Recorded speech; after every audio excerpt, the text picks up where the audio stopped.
Today we wander with St. John Bosco. He lived from 1815 to 1888. He is the patron saint of editors, publishers, magicians, and young people, and his feast day is January 31st. When John was 9 years old, he had a dream that was so clear it felt like real life.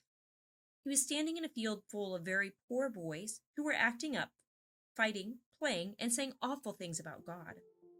John was a poor boy just like them, but he shouted at them to get them to stop. When he did, a man with a glowing face appeared wearing a white robe. "You will have to win these friends of yours with kindness," the man said, "not with blows. Show them that sin is ugly and goodness is beautiful." John was scared and confused. "I'm just a boy," he said. "How can you order me to do something that's impossible?" "I'll send you a teacher," the man told him.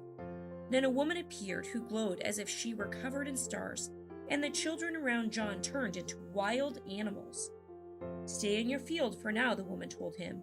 "This is where you'll learn to be humble and strong." When she said this, all the wild animals turned into lambs.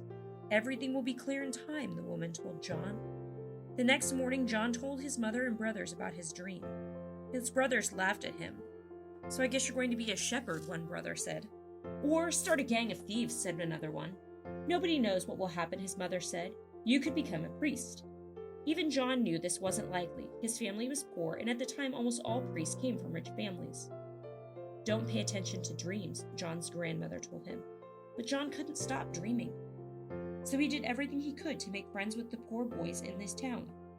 John learned how to juggle and do magic tricks and acrobatics from a band of traveling entertainers, and started to put on shows for other children with prayers that he prayed before and after each performance.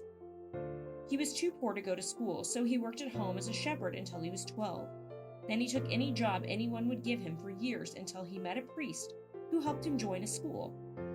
When John finally graduated, he was still so poor that he had to take clothes from charity to wear to the ceremony when he became a priest. His first job as a priest was in Turin, which was a big city compared to the tiny town John had grown up in. It was full of poor people.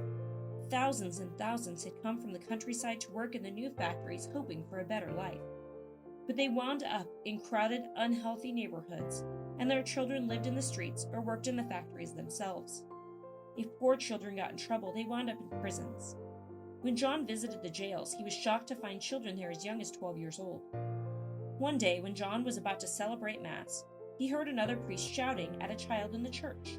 The child had started to cry, so John told the priest to stop his shouting. "Why should I stop?" the priest asked him. "Because this boy is my friend," John told him.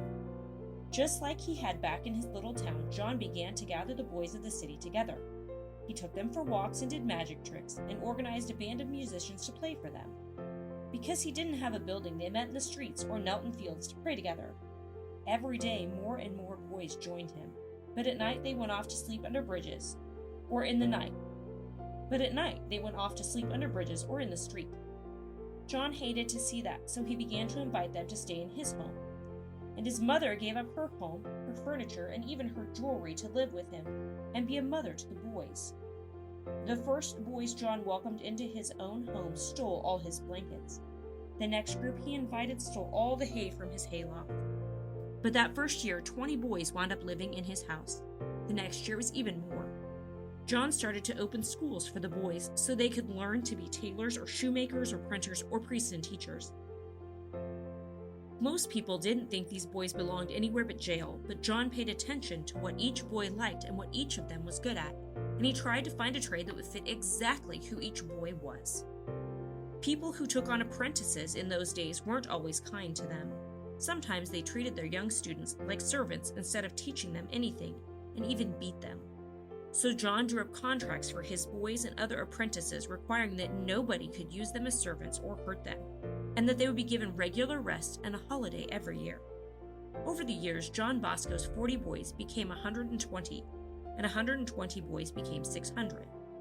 Not everybody in turn was thrilled to have crowds of rowdy children in their neighborhood, so practically everywhere John tried to find a place for his boys, people complained. He moved them from a church to a churchyard. He set up a camp in an open field. Finally, he found a plot of land big enough to accommodate a home for 700 boys. A lot of people thought John was crazy for trying to help these boys from the street. who they thought were dangerous and dirty. The chief of police suspected John wanted to start a revolution, and a group of radicals who hated priests kept trying to assassinate John. But whenever anyone tried to lay a finger on John, a huge German shepherd appeared out of nowhere and followed John through the city until he was safely home. Then the dog would disappear again. He never took any food, but all kinds of people saw the gray shadow trailing John through the town, so they named him Grigio, the Italian word for gray. And Grigio protected John for years and years, far longer than a normal dog would live. By the time John died as an old man, he and his order had started more than 250 schools all over the world, for more than 100,000 children. John never hit any of his boys, and none of his teachers were allowed to either.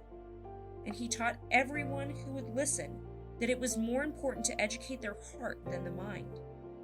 Children must know that they are loved, he told the teachers. Knowledge alone never makes a man, because it doesn't touch his heart.